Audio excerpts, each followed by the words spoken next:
मित्रों, शनिदेव और राजा विक्रमादित्य की यह कथा हमें यह सीखने पर मजबूर करती है कि जिस व्यक्ति पर भी शनिदेव की दृष्टि एक बार पड़ जाए तो उसे बर्बाद होने से कोई नहीं रोक सकता। वैसे शनिदेव ही एक ऐसे देव हैं जो हमें सही मार्ग दिखाते हैं। हमारे जीवन में उनका आगमन हमारी भलाई के लिए ही होता है। जिस प्रकार एक बार शनिदेव का क्रोध राजा विक्रमादित्य पर फूटा था और अपने क्रोध से राजा को दर दर का भिखारी बना दिया था, यहाँ तक कि राजा को अपने हाथ पांव भी गंवाने पड़े। शनिदेव की इस रोचक कथा को अंत तक सुनें तथा सब्सक्राइब कमेंट करके बेल आइकन दबाना न भूलें। शेयर अवश्य करें जिससे यह शनिदेव की पौराणिक कथा अन्य लोग भी जान सकें। धन्यवाद। नमस्कार, मैं रणवीर सिंह लोटस एंटरटेनमेंट में आपका हार्दिक स्वागत करता हूँ। मित्रों, एक समय स्वर्ग लोक में सबसे बड़ा कौन के प्रश्न को लेकर सभी देवताओं में वाद विवाद आरंभ हुआ और फिर परस्पर भयंकर युद्ध की स्थिति बन गई। सभी देवता देवराज इंद्र के पास पहुंचे और बोले, हे देवराज, आपको निर्णय करना होगा कि 9 ग्रहों में सबसे बड़ा कौन है। देवताओं का प्रश्न सुनकर देवराज इंद्र भी उलझन में पड़ गए और कुछ देर सोचकर बोले, हे देवगणों, मैं इस प्रश्न का उत्तर देने में असमर्थ हूँ। पृथ्वी लोक में उज्जैनी नगरी में राजा विक्रमादित्य का राज्य है। हम राजा विक्रमादित्य के पास चलते हैं क्योंकि वह न्याय करने में अत्यंत लोकप्रिय हैं। उनके सिंहासन में अवश्य ही कोई जादू है कि उस पर बैठकर राजा विक्रमादित्य दूध का दूध और पानी का पानी अलग करने का न्याय करते हैं।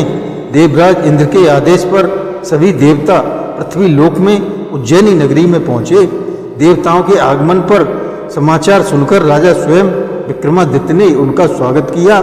महल में पहुंचकर जब देवताओं ने उनसे अपना प्रश्न पूछा तो राजा विक्रमादित्य भी कुछ देर के लिए परेशान उठे, क्योंकि सभी देवता अपनी अपनी शक्तियों के कारण महान शक्तिशाली थे।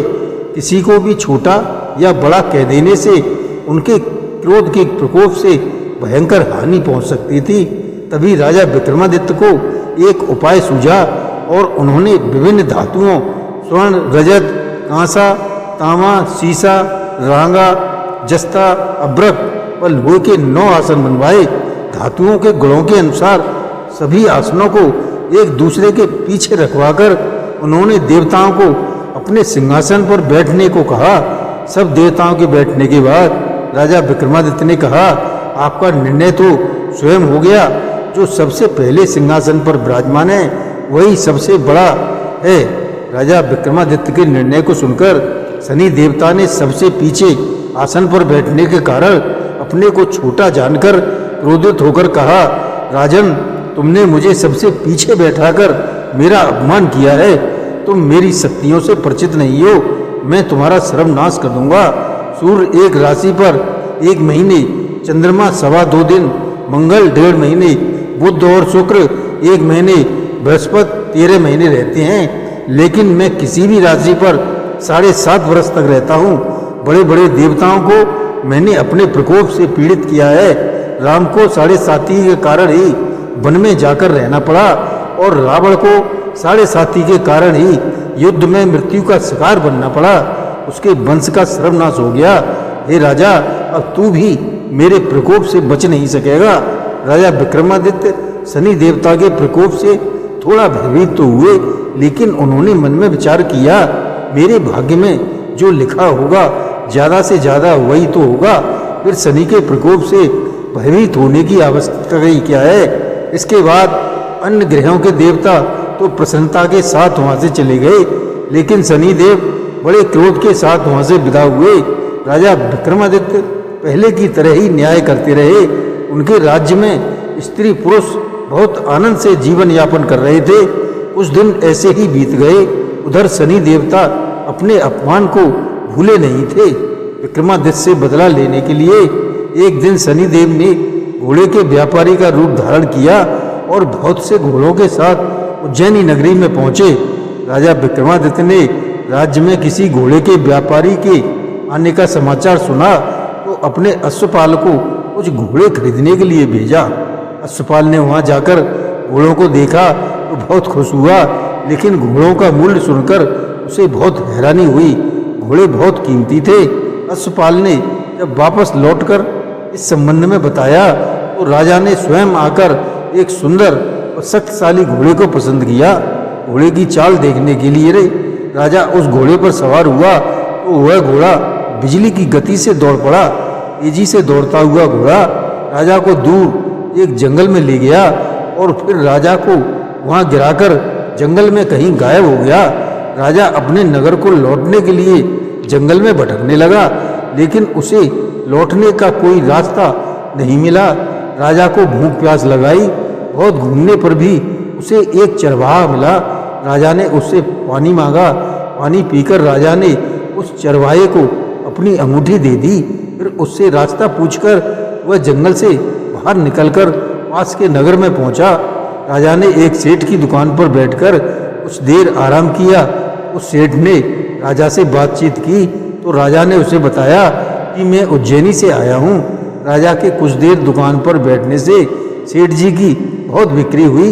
सेठ ने राजा को बहुत भाग्यवान समझा और उसे अपने घर भोजन के लिए ले गया। सेठ के घर में सोने का एक हार खूंटी पर लटका हुआ था। राजा को उस कमरे में अकेला छोड़कर सेठ कुछ देर के लिए बाहर गया। अभी एक आश्चर्यजनक घटना घटी।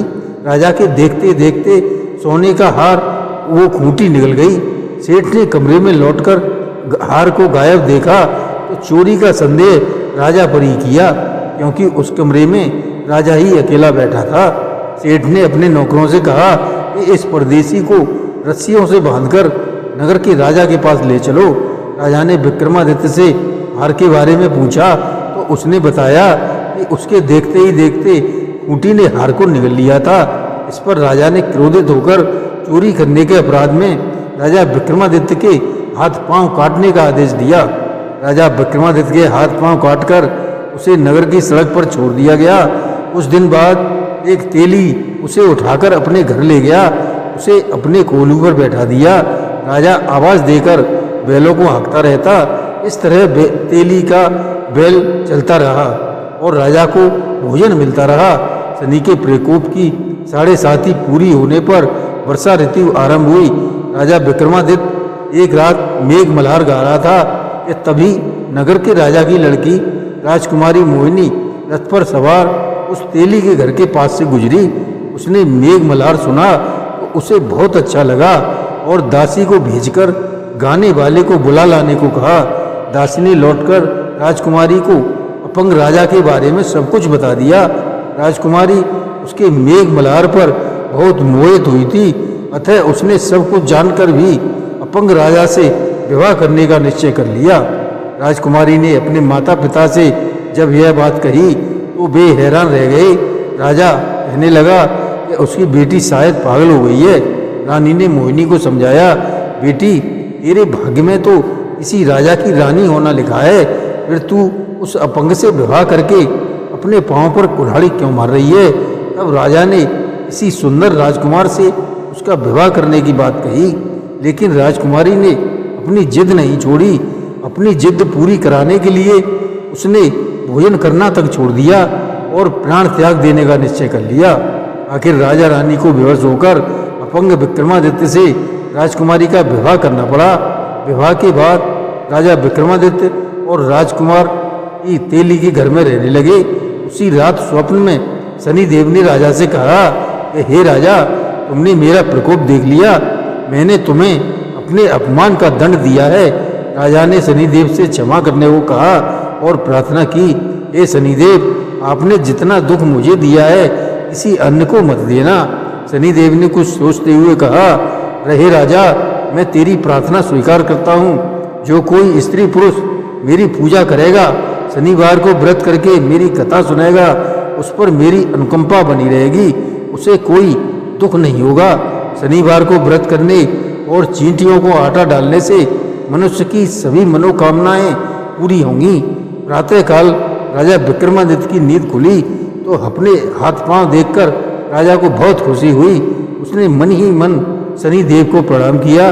राजकुमारी भी राजा के हाथ पांव सही सलामत देखकर आश्चर्य में डूब गई। तब राजा विक्रमादित्य ने अपना परिचय देते हुए शनिदेव के प्रकोप की सारी कथा कह सुनाई। सेठ को जब इस बात का पता चला तो दौड़ता हुआ तेली के घर पहुंचा और राजा के चरणों में गिरकर क्षमा मांगने लगा। राजा ने उसे क्षमा कर दिया क्योंकि यह तो सब शनिदेव के प्रकोप के कारण हुआ था। सेठ राजा को अपने घर ले गया और उसे भोजन कराया। भोजन करते समय एक आश्चर्यजनक घटना घटी। सबके देखते देखते उस खूंटी ने वह हार उगल दिया। सेठ जी ने अपनी बेटी का विवाह भी राजा के साथ कर दिया और बहुत से स्वर्ण आभूषण धन आदि देकर राजा को विदा किया। राजा विक्रमादित्य राजकुमारी मोहिनी और सेठ की बेटी के साथ उज्जैनी पहुंचे तो नगरवासियों ने हर्ष से उनका स्वागत किया। उस रात उज्जैनी नगरी में दीप जलाकर लोगों ने दिवाली मनाई। अगले दिन राजा विक्रमादित्य ने पूरे राज्य में घोषणा करवाई, शनिदेव सब देवों में सर्वश्रेष्ठ हैं। प्रत्येक स्त्री पुरुष शनिवार को उनका व्रत करे और व्रत कथा अवश्य सुने। राजा विक्रमादित्य की घोषणा से शनिदेव बहुत प्रसन्न हुए। शनिवार का व्रत करने और कथा सुनने के कारण सभी लोगों की मनोकामनाएं शनिदेव की अनुकंपा से पूरी होने लगीं। सभी लोग आनंद पूर्वक रहने लगे। जय श्री कृष्ण।